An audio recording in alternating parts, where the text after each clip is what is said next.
Binawi ang suporta ng mga siyam na aktibong sumusuporta sa mga rebeldeng grupo at voluntaryo ang mga ito na nagbalik loob sa pamunuan ng 2nd PMFC Nueva Ecija PNP sa Barangay Kabaruan, Gimba, Nueva Ecija.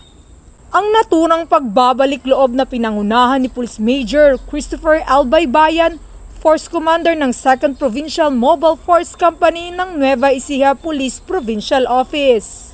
Ayon sa ulat ng 2nd PMFC Nueva Ecija PNP, mga miyembro ng Liga ng Manggagawang Bukid sa ilalim ng Alyansang Manggagawang Bukid ng Gitnang Luzon ang mga nagbalik loob sa nasabing lugar. Bilang pagtalikod sa mga komunistang teroristang grupo ay nanumpa at lumagda ang mga ito ng oath of allegiance to the government na kung saan saksi ang pamunuan ng 2nd PMFC Nueva Ecija PNP. Naging matagumpay at mapayapa ang naturang pagbabalik loob ng mga nasabing grupo na kung saan kanilang tinalikuran ang mga maling gawain laban sa ating pamahalaan.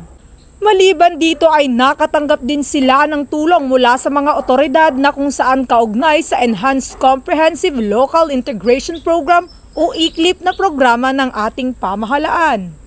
Mula dito sa City of San Fernando, Pampanga, ang inyong PNN correspondent, Police Corporal Giselle V. Rivera, alagad ng batas, tagataguyod ng Balitang Pulis.